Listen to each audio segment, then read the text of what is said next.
सवाल मेरा आपसे है कि आखिर ऐसा कैसे उनको आभास हुआ कि प्रधानमंत्री के साथ कोई अप्रत्याशित घटना हो सकती है? वो उन्होंने कहा ना, आपने अभी चैनल में चला है, फिर से चला दीजिए तो शायद जनता को भी अगर कहीं कंफ्यूजन होगा। उन्होंने कहा कोई बहुत ही इंपॉर्टेंट सोर्स से पता चला।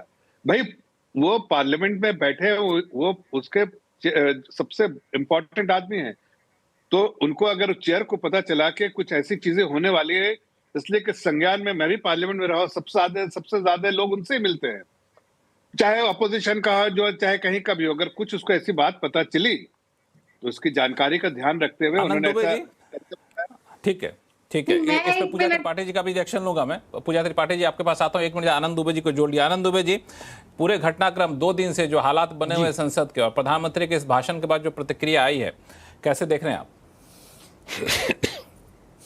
लक्ष्मण जी नमस्ते। जो हो रहा है अच्छा नहीं हो रहा है। इसमें न प्रधानमंत्री जी का नुकसान हो रहा है, न नेता प्रतिपक्ष का नुकसान हो रहा है। अगर नुकसान किसी का हो रहा है तो देश की 140 करोड़ जनता का हो रहा है। सदन को चलाना दोनों ही लोगों का काम है। एक तराजू के दोनों ही पलड़े हैं। नेता प्रतिपक्ष और प्रधानमंत्री अगर एक भी हल्का हो जाएगा तो बराबरी नहीं रहेगी। लक्ष्मण भाई, बजट पर बात करते समय जब मोदी साहब ने बजट के लिए निर्मला सीतारमण जी को कहा कि आप बजट पढ़िए, तो लोगों की उम्मीद थी कि इस बजट में हम सबको कुछ मिलेगा। लेकिन चूंकि बजट पढ़ते पढ़ते ही मार्केट धड़ाम से गिर गया था, निफ्टी सेंसेक्स सब कुछ जगह हाहाकार था। उसके बाद बहुत कुछ हुआ। अभी इन 48 घंटों में कई सारी चर्चाएं हुई। नेता प्रतिपक्ष ने कहा कि भाई गलवान घाटी और डोकलाम के बारे में जो हमारे एमएम नरवणे साहब हैं, उन्होंने कोई किताब लिखी हुई है, उस पर चर्चा हुई। फिर उसके बाद बहुत कुछ हुआ। फिर उसके बाद ट्रेड डील भी उसी बीच में आ गई। फिर ट्रेड डील पर भी चर्चा हुई। ये सब चर्चाएं ठीक हैं, लेकिन ये दोनों की जिम्मेदारी है।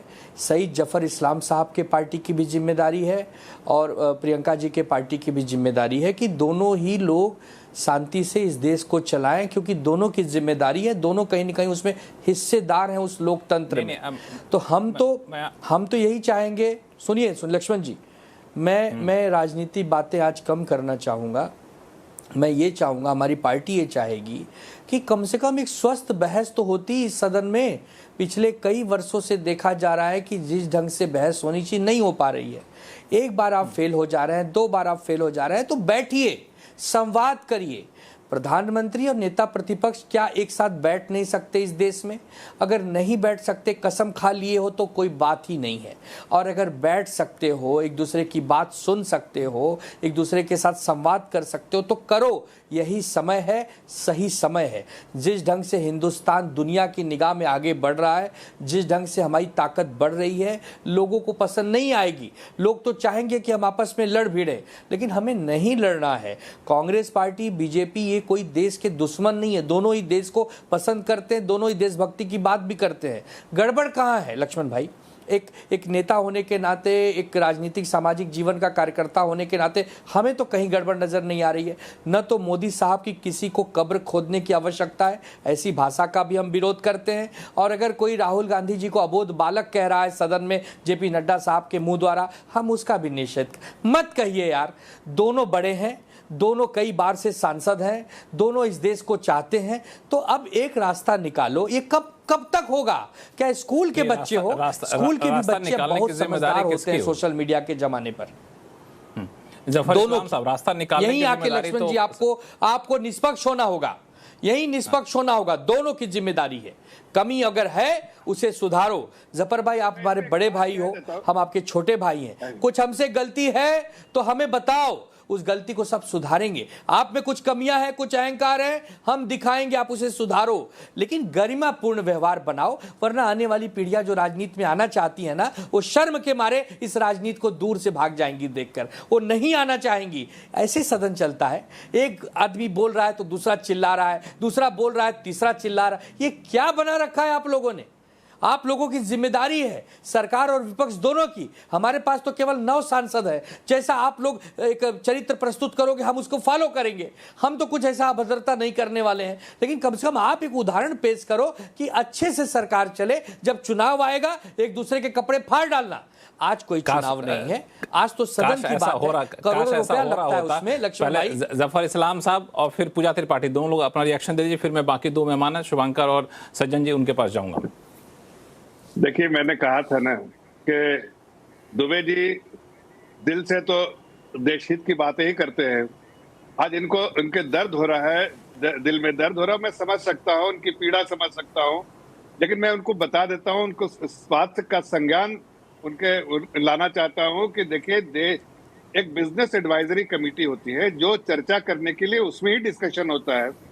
बिजनेस एडवाइजरी कमेटी में चर्चा हो जाती है कि इन मुद्दों पर टॉपिक पे चर्चा होगी सदन के पटल पे, लेकिन सदन के पटल पे आते ही ऑपोजिशन के लीडर जो है वो नारेबाजी शुरू करते हैं, और नारेबाजी शुरू होने से उनको देखना चाहता है कि टीवी चैनल में कहाँ, राज्यसभा टीवी, लोकसभा टीवी में कहाँ दिख रहे हैं, और बाद में ये जो है वीडियो बना लेते हैं। पूजा जी आ रहा हूँ आपके पास में चर्चा। जबर, तो इसलिए मैं चाहता हूँ कि ये कंस्ट्रक्टिव अप्रोच अगर होगा, एक रिस्पॉन्सिबल अप्रोच, मैं कहना चाहता हूँ कि हम हर मुद्दे पर चर्चा करना चाहते हैं। क्या विपक्ष करना चाहता है?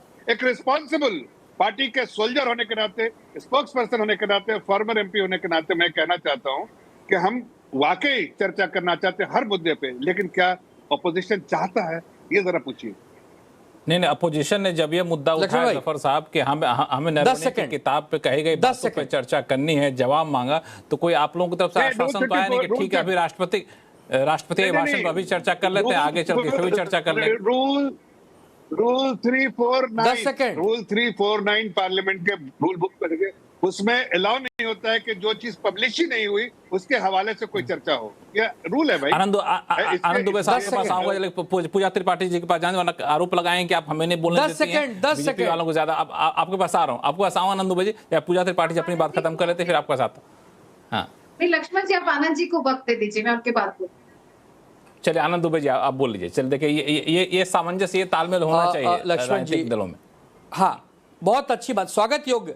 पूजा जी बहुत बहुत धन्यवाद। देखिए लक्ष्मण जी, हम अभी तक तो सांसद नहीं बने हैं, हमें टेक्निकल ग्राउंड नहीं पता कि पहले चर्चा होती है फिर वही बातें नहीं पता, लेकिन समझ लीजिए कि अगर नेता प्रतिपक्ष के पास कुछ बड़ी जानकारी, महत्वपूर्ण जानकारी जो शायद उस समय लिखी नहीं गई लेकिन वो बोलना जरूरी है, तो क्या नेता प्रतिपक्ष उसको नहीं बोल सकते? इसके बारे में मुझे टेक्निकल नहीं पता। अगर नहीं बोल सकते तो कोई बात नहीं, तो कोड ऑफ कंडक्ट हो गया, तब तो किसी भी नियम का भंग हो गया। लेकिन अगर बोल सकते हैं तो उनको धैर्य से सुनो, उनको धीरे से सुनो। नहीं बोल सकते भाई, नहीं बोल सकते। हाँ, तो नहीं बोल सकते तो बात खत्म हो गई। जो चीज नहीं बोल सकते तो फिर जो चीज नहीं बोल सकते वो कोड ऑफ कंडक्ट हो गया, तो बात खत्म हो गई वहां। अगली बार उसको लिखवा के बोलेंगे, उसको पूर्व सूचना देके बोलेंगे, लेकिन बोलना जरूरी होता है। अगर कोई विषय तो बोलना चाहिए, कोई भी विषय बोलने से आप नहीं रोक सकते, ये अधिकार होता है एक नेता का, एक सांसद का, और वो तो बड़े नेता है, नेता प्रतिपक्ष है। सिंपल सा विषय है, बड़ा दिल करके सुन लेते उनको, बाद में कुछ टेक्निकल गलतियां हैं उसे बाद में सुधारा जा सकता था। पूजा त्रिपाठी, दो चीजें हैं, एक तो जफर साहब ये बता रहा हूँ सबको, पूजा त्रिपाठी। रूल जब आनंद जी की बातों को थोड़ा सम्मान देती हूँ, बहुत अच्छी बात कही, और सारी पार्टियों का यही मकसद है कि सदन चले। जब राहुल गांधी कहते हैं कि हम सभी के साथ बैठ के वायु प्रदूषण पर बात करेंगे, दिल्ली जो रहने लायक नहीं हो गई है, तो राहुल गांधी हर किसी को, हर पार्टी के प्रवक्ता, चाहे सरकार हो चाहे विपक्ष हो, सबको ये कॉन्फिडेंस में लाना चाहते हैं कि हम मिलकर करेंगे। बात मैं ये करना चाहूंगी कि उन्होंने जनरल नरावने के बुकर का जिक्र क्यों शुरू किया?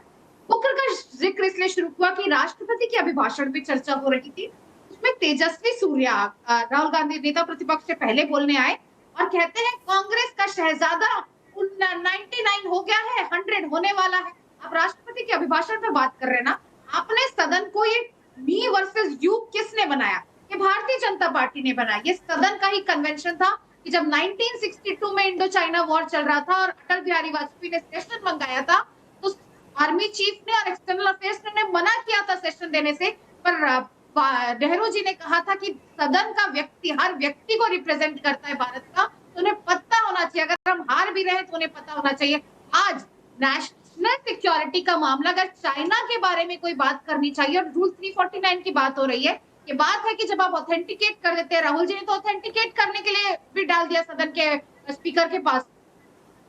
तो अगर आज नेशनल सिक्योरिटी को लेकर कोई सवाल है, क्योंकि आपने ना डोकलाम क्राइसिस के टाइम ना सदन को बताया, ना कोई व्हाइट पेपर लाया, आप रियल स्थिति बताते नहीं, आप कहते हैं कि ना कोई घुसा ना कोई घुसने दिया, हमारे 20 सैनिक यूं ही मर गए, यूं ही शहीद हो गए। तो आज जब ये कुछ सवाल है तो वो नेता प्रतिपक्ष भी उतने ही भारतीय हैं जितने हमारे राजनाथ सिंह जी हैं। यहाँ पे पूजा त्रिपाठी जी, यहाँ पे भारतीय का मामला नहीं था, मामला ये था कि आप जिस किताब का हवाला दे रहे हैं वो पब्लिश्ड नहीं है, अनपब्लिश्ड आइटम है, उसके आधार पर डिबेट नहीं कर सकते हैं, इस वजह से पूरा मामला उठा।